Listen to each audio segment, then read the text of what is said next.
Саламатсыздарбы биздин Чалкан медиа каналдын көрөрмандары. Биздин каналга жазылып, акыркы жаңылыктарды угуңуздар. Алмазбек Атамбаев сотко келүүгө кандайча макул болгонун адвокаты айтып берди. Сот отуруму кечүү 29 ноябрь саат 15:00 белгиленген. Атамбаевдин жакындарынын айтымында алар сот процесси тууралуу алдын ала билишкен эмес. Кечүү 29 ноябрда Алмазбек Атамбаев Кримтөбөл Азиз Батукаевдин абактан мыйзамсыз бошотулушу боюнча 1-май райондук сотуна алып келинген. Мурдагы президент буга чейин сотко келүүдөн 2 рет баш тарткан болчу. Бирок мунусунда сотко келүүгө эмне себеп болгонун анын адвокаты Замир Жоошев журналисттерге айтып берди. Сот отуруму саат 15:00 белгиленген. Ошол убакытка алып келишиптир. Алмазбек Шаршеновичтин айтымында камерага жаш кызматкерлерди киргизишиптир. Эгер барбайм десем күч колдонууга туура келмек экен. Мындан улам жаш балдарды улуу кишинин алдында ыңгайсыз абалда калтырбаш үчүн макул болуптур. Негизинен мажбурлоо жолу менен алып келинген деп айтсак болот, деди Жоошев. Кечөөкү сот отурумуна Атамбаевдин жакын туугандары да келди. Анын кичүү уулу Кадыр Атамбаев атасы так бүгүн сотко алып келинерин алдын ала билбегенин, жарым саат мурда угуп эле шашып келгенин айтты. Батукаевдин иши.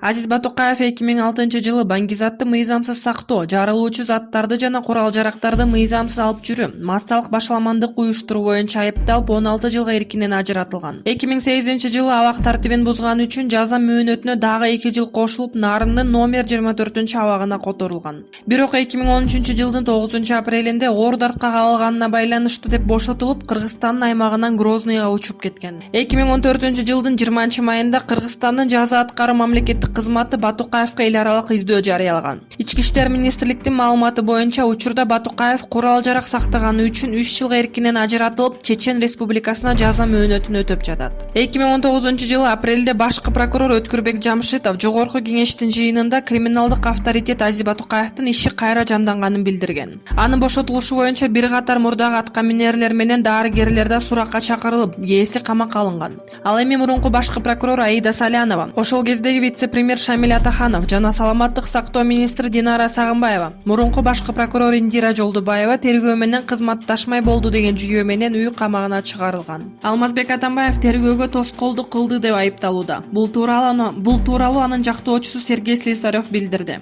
Анын айтымында Кримтөбөл Азиз Батукаевдин мыйзамсыз бошотулушу боюнча иш тергелип жатканда Атамбаевдин суракка баруудан баш тартуусу ушундай айып табууга негиз болгон. Айыптоо боюнча билдирүүдө тергөөчүнүн талаптарын аткарбоо боюнча беренени кошумча киргизишти, деди ал. Слесарев ошондой эле сот иштерине мурдагы президенттин катышпай эле коюусу боюнча өтүнүч келтире турганын кошумчалады. Себеби Атамбаев ага карата кылмыш иши мыйзамсыз козголгонун айтып, ага каршылык иретинде суроолорго жооп берүүдөн баш тартууда.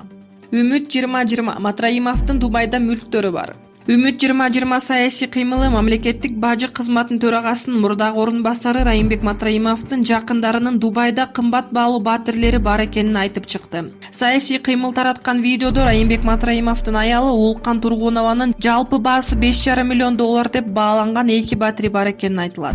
Мындай батир алуу үчүн жөнөкөй дарыгер, милиция, бажы кызматкери 2777 жыл иштеш керек, деп айтылат видео кайрылууда. Саясий кыймыл бийликтен Матраимовдорду жоопкерчиликке тартууну талап кылат. Матраимовдор бул маалыматтар боюнча азырынча комментарий бере элек. Матраимовдун мүлктөрү тууралуу жакында Азаттык радиосу, уюшкан кылмыштуулукту жана коррупцияны иликтөө долбоору жана анын Кыргызстандагы өнөктөшү Клоп сайты кеңири иликтөө жасаган. Ал иликтөөдө Матраимовдун жубайы Улкан Тургунованын Дубайда бир нече баалуу мүлктөрү бар экени кабарланган.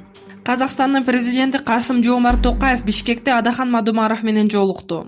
Касым-Жомарт Токаев Жааматтык коопсуздук кеңешинин астында мамлекеттик сапар менен Бишкек шаарына келип, анда Адахан Мадумаров менен шаардагы мейманкалардын биринде жолугушкан. Союз тарагандан кийин эле бири министр, экинчиси депутат болуп турганда таанышып, андан бери үй бүлөлүк катташ үзүлбөй келген. Мадумаров Казакстанга иш сапар менен барып калганда мейманканада эмес, досу Токаевдин үйүнө түнөп калгандарын ошол кездеги чиновниктер тар чөйрөдө айтып жүрүшөт деп жазат Рух КЖ сайты. Матраимов УКМКда 6 сааттай сурак берди. 29 ноябрда мамлекеттик бажы кызматынын төрагасынын мурдагы орун басары Райымбек Матраимов күбө катары суракка чакырылды. Белгилүү болгондой, ал УКМКга саат 14:00 сурак берүү үчүн кирип, кечки саат 19:45 чыккан. Сыртта күтүп турган журналисттерге эч кандай комментарий бербестен Lexus 570 үлгүсүндөгү автоунаага түшүп кеткен. УКМКдан билдиргендей, ал журналисттик иликтөөдө жарыяланган бардык жагдайлар боюнча суралат. Маалыматка ылайык Кыргызстандын кылмыш жаза кодексинин 39 жана 130 беренесинин 1-бөлүгү боюнча кылмыштардын жана жоруктардын бирдиктүү реестрине катталган журналисттик иликтөөнүн материалдары боюнча сотко чейинки териштүүлөрдүн алкагында ведомстволор аралык тергөө тобу тарабынан тергөө иш-чаралары уланууда. Өкмөт Цинтеранын жетекчилиги менен жолукканда дивиденд маселесин көтөрдү. Премьер-министр Мухаммедкалай Абылгазиев Цинтера Голд компаниясынын президенти Скотт Перри менен жолугушту. Бул тууралуу өкмөттүн басма сөз кызматы маалымдады. Жолугушууда стратегиялык келишим, гендеги өндүрүштүк көрсөткүчтүн көбөйүшү талкууланды. Маалыматка ылайык 2018 жылдын 9 айында ишкана 9,5 тонна алтын өндүрсө, 2019 жылдын 9 айында 14 тоннаны түздү. Жыл аягына чейин алтын өндүрүүнү 18 тоннага чейин жеткирүү болжолдонуп жатканы айтылды. Мухаммедкалай Абылгазиев Цинтера Голд компаниясынын Кыргыз алтын ишканасы дивидендтерди милдеттүү түрдө төлөө маселесин дагы бир ирет көтөрдү. Тараптар кызматташтыктын маанилүү багыттарын талкуулашты. Скотт Перри Цинтера Голд компаниясынын түзүмүндөгү кумтөргени маанилүү экенин белгилеп, кыргыз тарап көтөргөн маселелер компаниянын директорлор кеңешинин кароосуна киргизилерин билдирди. Курсан Асановдун аялы сурак берип чыкты.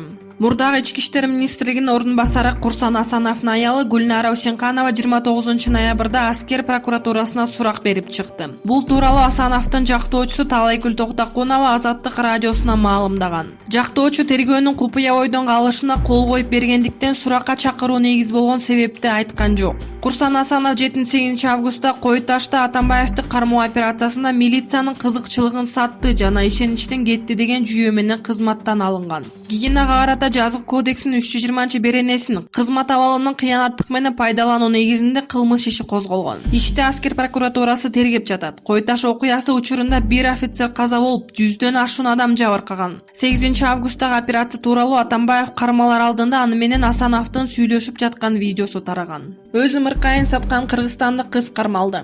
Бүгүн 30 ноябрда Telegram каналдардын бирине 22 жаштагы кыргызстандык кыз жаңы төрөлгөн баласын сатып жибергени тууралуу маалымат пайда болду. Анда айтылгандай, төрөгөн эне акчага абдан зарыл болсо, сатып алгандара балага абдан зарыл болгон. Мындан улам алардын ортосунда соодалашуу жүрүп, бала 150 000 рубль орус акчасына бааланган. Арадан 3 ай өткөн соң кыз кайра уулун кайтарып берүүнү талап кылган. Ал тургай полицияга арыз менен кайрылган. Учурда кыргызстандык кыз тергөө абагына киргизилип, сатып алгандарга каршы кылмыш иши ачылган. Мамлекет башчылар Ислам Каримовду эскеришти. Президент Сооронбай Жээнбеков жана бир катар мамлекет башчылары Ташкентте Өзбекстандын биринчи президенти Ислам Каримовду эскеришти. Бул тууралуу президенттик аппараттын маалыматтык саясат бөлүмүнөн кабарлашты. Маалыматка ылайык, кечээ 29 ноябрда Сооронбай Жээнбеков, Тажикстан Республикасынын президенти Эмомали Рахмон, Түркмөнстандын президенти Гурбангулы Бердимухамедов, Өзбекстандын өлкө башчысы Шавкат Мирзиёев жана Казакстандын биринчи президенти Нурсултан Назарбаев Ислам Каримовдун эстелигине гүл коюшту. Эскерүү аземи Ислам Каримов атындагы илимий агартуучулук мемориалдык комплексинде өткөн. Мындан тышкары мамлекет башчылары ардактуу коноктордун Көк сарай резиденциясына кетчү аллеяга биргеликте бак-дарак отургузуу ишине да катышкан. Айта кетсек, Ташкент шаарында Борбордук Азия мамлекет башчыларынын экинчи консультативдик жолугушуусу өттү. Манас эпосу өзбек тилинде жарык көрдү. Кечээ 29 ноябрь күнү Ош мамлекеттик университетинде өзбек тилине которулган Манас эпосу китебинин бет ачар аземи болуп өттү. Бул тууралуу Маданият, маалымат жана туризм министрлигинин басма сөз кызматы билдирди. Китептин бет ачар аземи Ош шаары түрк дүйнөсүнүн маданий борбору эл аралык саамалыгынын жагылыш аземинин алкагында өткөн. Манас эпосун өзбек тилине Өзбекстандын акын жазуучусу Зухридин Исмадинов которгон. Манас эпосу Бексултан Жакиев кыскартып иштеп чыккан вариант боюнча өзбек тилине которулган. Анын басылып чыгарылышын Турксой эл аралык уюму каржылаган.